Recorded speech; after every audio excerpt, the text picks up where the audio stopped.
வழக்கமா பொண்ணுங்களுக்கு தானே சீக்கிரமா கல்யாணம். அந்த மாதிரி வழக்கமான பொண்ணு கிடையாதுண்ணா. வேற ஏதாவது இருக்கா கேட்க? பொண்ணா அடக்கமா எல்லாம் இருக்க முடியும். ஏன் ஆம்பளைங்க மட்டும் தான் சட்டை பேண்ட் எல்லாம் போடணுமா? தாத்தா கொஞ்சம் சும்மா இருக்கீங்களா? இது பேசாமதான் இரு, நிம்மதியா சாப்பிடணும். உனக்கு ஏத்த பொண்டாட்டிடா. போட போறேன் உன் அவசரத்துக்கு கேட்கலையம்மா. ஒண்ணும் இல்ல, வெயில் கொளுத்துது. வள்ளுவன் பேட்டையில எதுக்கு sir Hindi word of the day? நீங்க சொன்னா இருங்க மாமி. அப்ப நீ வாய மூடு. நீங்க செத்த வழி விட்டு நின்னா சௌடி பாத்து. அப்படின்னா எனக்கு இந்த ப்ரமோஷன் வேணாம். உங்களுக்கு வேணாம்னா நீங்க போய் இன்னொரு கல்யாணம் பண்ணிக்கோ போ. முதல்ல பொண்ணு அடக்கமா மண்டைய உடைச்சிருவேன்.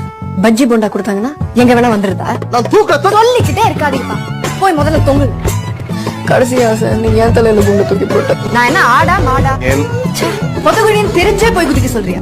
கல்யாணம் கேன்சர் ஃப்ராடுத்தனம் பண்ண சொல்றியா? சார் உங்களுக்கு புரியல சார். உனக்கு சோறு தானே வேணும்? என்ன பண்ணுவாங்க?